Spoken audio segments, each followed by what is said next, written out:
Keturunan ulama Kiai Hasan Basri tidak menemukan nama Miftah Maulana di silsilah keluarga besar.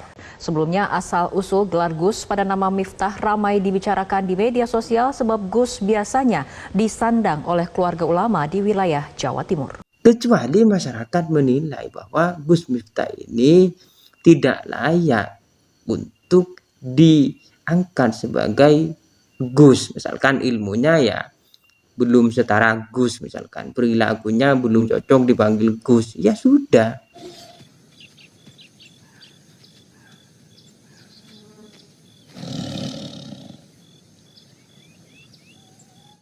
Assalamualaikum warahmatullahi wabarakatuh.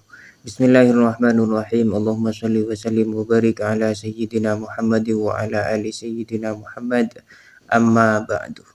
Menurut laporan berita yang saya lihat di Metro TV ya, ternyata Gus Miftah itu bukan seorang Gus ya. Yang mana menurut berita yang beredar, Gus Miftah ini mengaku sebagai keturunan dari Kiai Hasan Basri ya. Ternyata menurut keturunan Kiai Hasan Basri yang ke-8, beliau ini tidak tercatat dalam silsilah keturunan Kiai Hasan Basri. Yang artinya bahwa beliau ini, Gus Miftah, bukanlah keturunan seorang kiai atau bukan seorang Gus. Keturunan ulama Kiai Hasan Basri tidak menemukan nama Miftah Maulana di silsilah keluarga besar. Sebelumnya, Ketua PBNU Ahmad Farul Razi mengklaim Miftah Maulana keturunan dari keluarga ulama besar Kiai Ageng Muhammad Basri. Sebelumnya, asal-usul gelar Gus pada nama Miftah ramai dibicarakan di media sosial sebab Gus biasanya disandang oleh keluarga ulama di wilayah Jawa Timur. Dari Kiai Ageng Muhammad Ilyas ya, betul lagi Kiai Ageng Muhammad Basri itu dari istri keberapa itu nanti akan ketemu gitu, seperti itu. Setelah saya cek yang mungkin yang namanya ini nah ini itu kok nggak ada lah, itulah saya masih merasa ada keraguan lah di situlah. Ya sebetulnya kalau memang ya betul ada, alhamdulillah saya juga akan bangga sebagai duriah yang masih.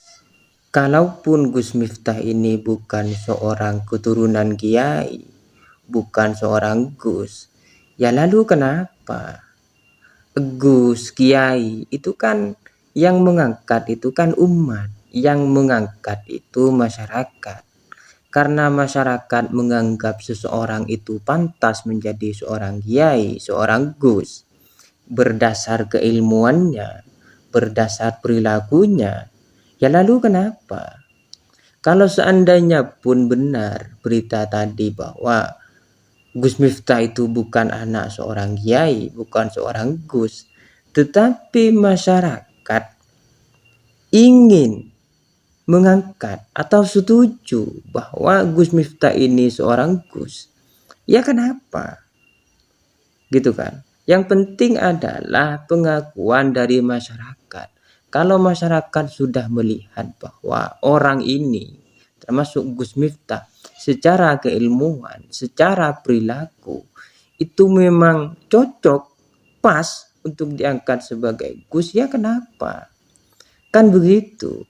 Tetapi kalaupun seseorang misalkan dia itu anak kiai, atau ada seorang kiai yang memiliki pesantren, punya santri, tetapi secara keilmuan, secara perilaku, dia itu belum pas, belum cocok diangkat sebagai kiai atau Gus, ya masa dipanggil Gus?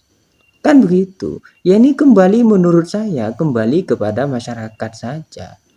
Kembali kepada masyarakat. Kalau masyarakat memang menilai bahwa seseorang itu pantas untuk diangkat menjadi kiai atau diangkat menjadi Gus, ya sah-sah saja meskipun bukan keturunan seorang kiai. Tetapi kalau masyarakat itu menilai dia itu tidak pantas menjadi seorang kiai atau seorang Gus berdasar daripada keilmuan dan perilakunya, ya masa masih mau dipanggil kiai atau Gus? Kan begitu. Jadi menurut saya tidak masalah Gus Miftah ini misalkan bukan keturunan kiai. Tetapi secara ilmu dan perilaku sudah layak untuk dipanggil Gus. Kecuali masyarakat menilai bahwa Gus Miftah ini tidak layak untuk diangkat sebagai Gus. Misalkan ilmunya ya belum setara Gus, misalkan perilakunya belum cocok dipanggil Gus, ya sudah. Lah yang jadi masalah adalah kalau Gus Miftah ini mengaku-ngaku, lah ini masalah. Mengaku keturunan seorang kiai, lah ternyata bukan. Lah ini masalah. Kenapa? Karena beliau ini berbohong, mengaku bernasab kepada seseorang yang bukan ayahnya. Seperti yang kita ketahui bersama, barang siapa yang mengaku-ngaku kepada selain ayahnya, maka surga diharamkan baginya. Lah ini yang masalah. Ya, begitu ya, semoga dipahami. Assalamualaikum warahmatullahi wabarakatuh.